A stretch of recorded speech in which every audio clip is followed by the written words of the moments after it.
Gubernatorial hopes cut short long before the primary by an unprecedented signature scandal. Perry Johnson is here to talk about it. With so much talk about mental health, we'll dig into what should and what is being done to expand access to services. Plus, does the post-pandemic era hold promise for women building careers in business? Today is Sunday, June 12, 2022. This is Flashpoint. Hi, and welcome to Flashpoint. I'm Rhonda Walker. Devin is off this morning, so thank you for joining me. Capitol Hill is always a busy place, but this week was particularly buzzing with high-profile activity. A day full of gut-wrenching testimony from families and survivors of recent mass shootings. And then within hours, the House passed gun control measures that will surely stall in the Senate. The next night, another hearing that highlighted our partisan divide. The January 6th committee began presenting their evidence in prime time, laying out a timeline they say shows a concerted effort to undermine the 2020 election, culminating in that massive crowd that stormed the U.S. Capitol. And speaking of which, another wild turn here in Michigan for Republican gubernatorial primary candidate Ryan Kelley. The FBI arrested him on misdemeanor charges related to his activity at the January 6th Capitol insurrection. Kelley is one of the Republicans actually on the ballot after half of the field was removed due to fraudulent signatures. Businessman Perry Johnson was one of the candidates kicked off, and he's here this morning to talk to me about what happened and what's next. And from preventing mass shootings to lingering effects of the pandemic, there are many calls for increased mental health services. So we're going to talk to the head of Michigan's largest community mental health agency about the reality of what's needed and what can truly make a difference. And a conversation inspired at the Mackinac Policy Conference, a panel that I hosted on women in business. So let's get started this morning on Flashpoint.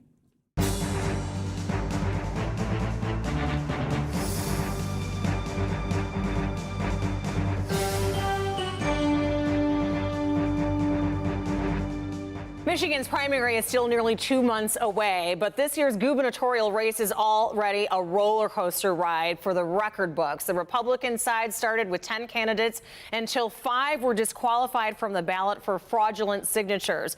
And one of them is Perry Johnson, who is our first guest this morning. Thank you so much for joining me. Well, thank you so much for having me. You have certainly been on a bit of a roller coaster ride. I can only imagine the blow that this took on your campaign, your team, everybody that's worked so hard to get you this far. In fact, I would have to say that Monday was probably one of the worst days of my life. But more importantly, you have to factor in that the voters are disenfranchised. And that's a key element.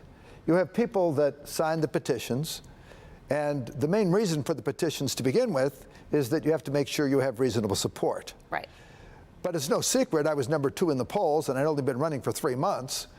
So I obviously had reasonable support, and it's no secret that I turned in 23,176 petitions or thereabouts. So let's talk about these signatures and the importance that they are accurate and they are validated. Did you have a team of people that scrutinize each and every one, making sure they're voters, making sure they live in Michigan? Wait a second. First of all, as a practical matter, I want you to realize that the team that they had over there in the Democratic Party, Secretary of State, claimed that it was impossible for them to check all the names, and they have the voter file. They can actually check the signatures. We can't. Now, I'm going to give you an example. So there's no process in place for your campaign team that verified these signatures? You can't verify. Actual people that live in these locations that are voters? Well, think about it. There's no way to verify them with your team? I want you to think about what happens. You hire petitioners, and you hire a consultant, and they hire the petitioners, and then they gather the signatures. Now, if I had a telemarketing operation, for example. Okay. I had that for approximately 10 years. And if you have a spectacular telemarketer, they make 150 dials a day, they get a hold of 30 people. That's how many they'll get a hold of per day. So let's say that we have 23,000. For each 100, you're going to need 3 1/3 days to get a hold of 100 people. you would need a total of 33 days to get a hold of 1,000 people. What does this have to do with just the validity? How do you verify a signature if you can't see it? Think about it. Look at these. But you saw all of them. Your team collected them. Do you feel like this firm failed you in any way? You hired some people, paid money for people to go out and hired valid 5 firms. signatures. And many of those signatures, enough to get you booted off the ballot, weren't valid. According to the Democrats, we never had a right to challenge them, ever. I understand this is a system that everybody has to follow, not just for governor, but that's Congress. not true. This is okay. I'll give you this system. I'm going to give you this system. We're going to have the Republicans check all of Biden's votes. Now they're going to check them. The Democrats never get a chance to look. Votes. We're just talking about you well, being let's take qualified petitions. to get on the ballot. Let's are these any good? Let's jump over to Are your they any federal good? lawsuit. So you're off the ballot right now. Ballots are already have begun being printed. So what is your process? Because you're not giving up this fight. We saw James Craigie wants to go write-in. What are you doing? I'm going to fight. Write-in is almost impossible. Instead of 2% 2% Tudor, you're going to have 2% Craig. The reality of the matter is you have to get on the ballot. And the judge, I believe, feels that our constitutional rights were violated because we didn't have a chance to even argue our case. Is that what the judge told you? I believe that's what the judge is going to rule. We have a very fair judge. So as of this taping right now, there's no decision. So what happens if the decision is you will not be on the ballot? What's your next step? If the judge decides we're not on the ballot because of the fact that they cannot have enough paper, but I should be on the ballot. But if the decision is your name will not be on the ballot? We'll probably appeal it. Mm-hmm. The reality of the matter is they admitted that I had 2,400 valid signatures. They admitted it, that they excluded. And they said they decided to exclude them for a variety of reasons. We then said, okay, we challenge that. We want to look at them. What was their answer? We don't have them. So let's say you do challenge it and you find out and you see, okay, these are not valid signatures. You're excluding the fact that that could actually be the reality. No, they said they were valid. They admitted they were valid. But you had enough that were invalid. No, I was only off 1,200. They had 2,400 that they said were valid signatures. So what are you They admitted they were valid. What are you telling your supporters? A lot of people contributed to your campaign. Not many. If you're not... I'm fully self-funded. In fact, the reality of the matter is the people at the end that contributed to the one fundraiser that I had in my life, I've saved the checks and I'll return it to them if I'm not on the ballot. Okay. The reality is I'm more concerned about the voters who want to be able to elect the candidates that should be on the Republican ticket instead of having the Democrats decide who should be on the ticket. This is certainly uncharted waters here to see this number of people off of the ballot. And I think it's never happened. I think what you said in the beginning, because you put obviously a lot of work and a lot of money into this campaign, and for this blow to happen is put over $7.5 million in the campaign, and I believe I'm in the right. And not only that, I believe that they're dead wrong in the number of signatures that they invalidated. The reality is we checked them. You can look at these. These are ones we did not turn in. So we didn't turn them in. So if you don't get on the ballot, will you try to run again? If I don't get on the ballot, I will probably appeal. And you're not going to do write-in, you'll appeal. If none of that works, is there an opportunity that you think in your future where you would consider going through this process? Well, I guess we have to wait for 3 years again. But you know what I would do? I would have 30,000. In fact, we would have had 30,000 if they had told us what they knew in March, that they had this guy out there that they said was doing fraudulent work. Had they communicated that to all the people, and they knew it, but I would have had 30,000. You're the quality guy. You should have made sure that. No, how do you know? How do you know? Okay, one of these signatures isn't valid. Tell me which one it is. All right. Well, guess what? We are out of time, but I. And the reality is, you couldn't tell. No, you and I know you couldn't tell. That's not my job. Perry, thank you so much for joining us. No one could. We are going to be back with a conversation about mental health here on Flashpoint. Don't go away.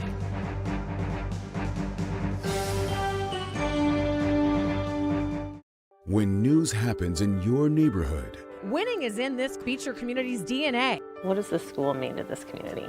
It's like the backbone of it. Local 4 is here to tell your stories. Lockers without handles. No plumbing, an empty pool. Stories of how our communities are coming together. How much money did you raise? We raised over $600,000. To make a difference. The kids have what they need. That's what it's about. When news happens, expect more from Local 4 News. As summer approaches, is your house ready? Over 7 out of 10 homes are poorly insulated.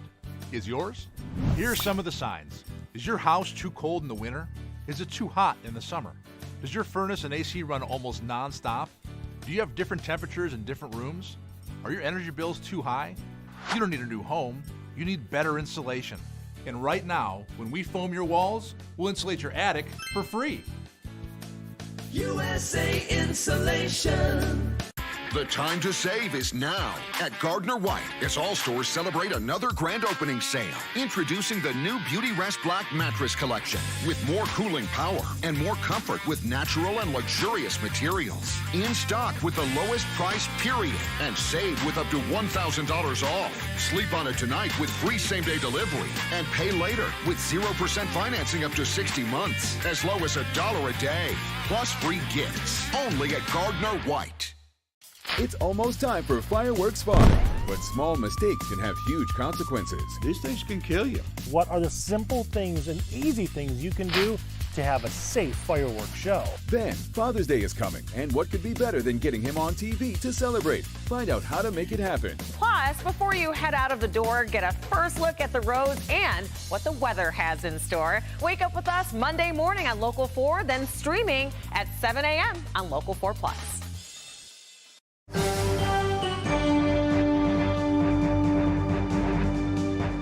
Welcome back, everybody. A lack of available mental health resources is being blamed for such a wide range of problems in our society right now, from mass shootings to violent policing outcomes to children falling behind during the pandemic. And to talk with me more about all of this is Eric Doa, President and CEO of the Detroit Wayne Integrated Health Network. Thank you so much for joining me. Oh, it's my pleasure, Rhonda. Thank you so much for having me. So let's first talk about this facility and the programs that it offers. Okay, excellent. Well, you know, June 22nd, we will be breaking ground on our new care center, which is our crisis center. You know, just as you said, the pandemic has exacerbated a lot that has always been there. But one thing that we've realized is the fact that in Wayne County, we don't really have a crisis facility. I mean, we have, you know, great providers who we've been able to work with, you know, to be able to provide crisis services, but to have a facility of our own here for our citizens of 1.6 million people is such a big deal. And when you think of all the folks who can take advantage of that particular resource, we are certainly happy and glad that we can do so at this particular time in Wayne County. Can you give us an example when we say a crisis facility? So what situations could be going on with someone that they would end up there or be recommended to go there? What a wonderful question. Look, you know, we all have, for example, urgent care centers within our different communities. And we do because we figure that one day, you know, one of us, myself, will be in that kitchen cooking and we're bound to cut ourselves or something may happen. That may not require us to go to the emergency department, but will require some type of assistance. So when you think of mental health crisis, you know, think about those impactful times that you come upon, whether it's the loss of a loved one or something that just completely shakes your foundation and you just need someone to talk to, someone to connect with. And many times we find that our families take our family members perhaps to the emergency department, or sometimes when they are just at their wits' end, they call law enforcement and then police come in. And the next thing you know, these persons are taken, you know, our family members are taken, you know, to jail or sometimes back to the emergency departments. Those places, the great work that they do, they're not equipped to perform crisis services. And so having this resource in Wayne County will definitely alleviate, some of those pressure points that those organizations, our hospitals, and our law enforcement partners face on a daily basis. I mean, I've heard certainly from individuals that know people that have taken someone in crisis to an emergency department like this with a mental issue where they're like, there's nothing we can do. So this obviously is going to be very impactful to the citizens in Wayne County. One of the things that we hear a lot with this problem with mass shootings in our country is this correlation being made that it's a mental health issue that is causing this. What are your thoughts about that? Do you appreciate that there's more awareness about mental health, or is it kind of a scapegoat and that's not really the issue?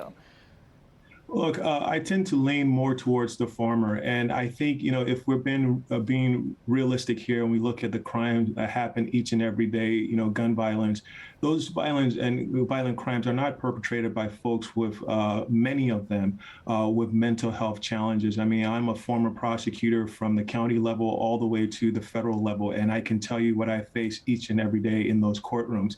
Nevertheless, though, we do have folks who have mental health challenges, and I think with what exists right now in terms of accessibility that folks have to weapons, accessibility that folks have to certain firearms, they shouldn't be able to so freely get those firearms. And so I think we need to look at this from a number of perspectives and not make this a blame game, but rather get folks at the table to figure out what we can do as a community to keep our children safe, especially when you consider the fact, Rhonda, we're talking about our kids going to what we used to consider one of the safest places, which is our schools. And so I think, for us to play that blame game truly is just kicking that can down the road. And I think with all of the smart people that we have, we can certainly get together and do a whole lot more, to come up with some great solutions to deal with gun violence. Well, you certainly have a unique perspective being a former county prosecutor and in the federal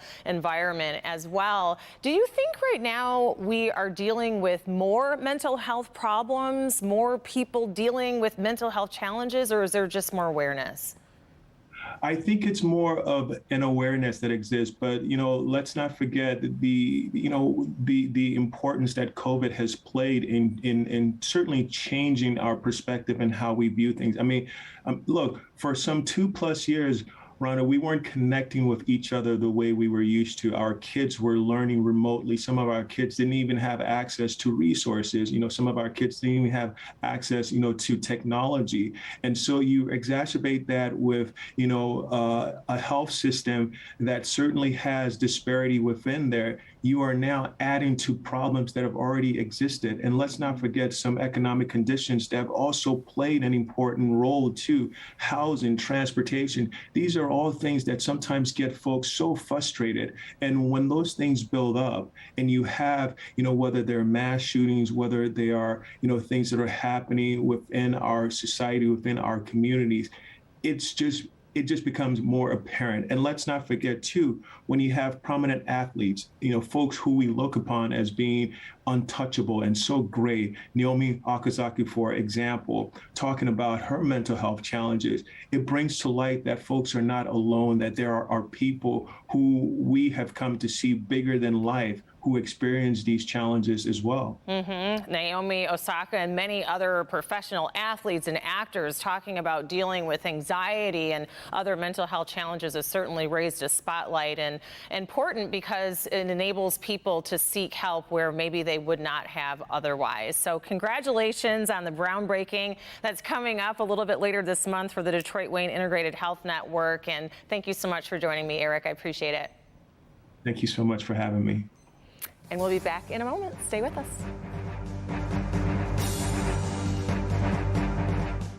Hi, I'm Kathy from Independent Carpet One in Westland, and if you need new flooring, you have to come see us. We have one of the largest showrooms and warehouses in Southeast Michigan, packed with the best floor coverings for any lifestyle or budget.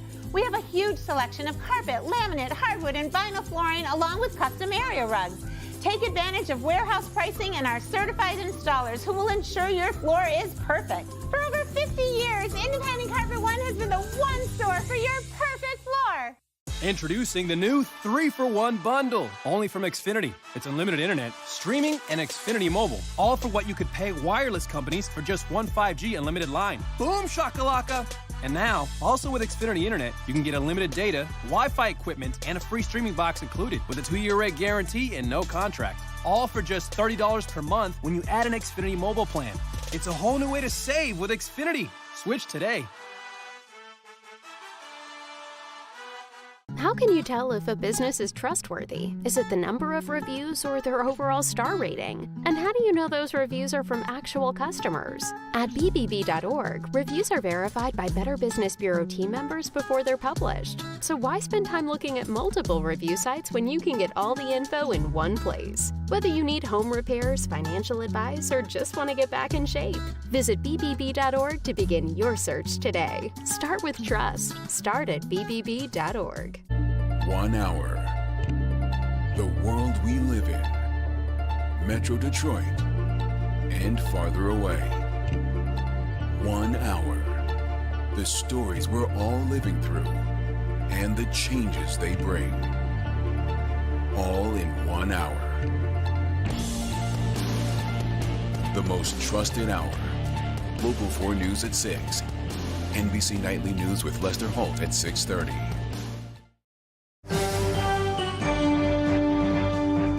Women in the workplace post-pandemic. A lot changed. 170,000 women left the workforce during the pandemic. So the landscape has changed. A lot of people will tell you that employees are our biggest asset. So you have to have a listening ear. So I had to listen, be focused, and pay attention, and be autonomous in people's needs. So this hat, this big hat that most CEOs have to wear, felt heavy at times. And you better not try to do it by yourself, because that empathy that we all keep talking about is a collective of what you do for your next steps. It makes people comfortable. It makes them understand that you care. There was a requirement of being at home, and it all fell on women's shoulders.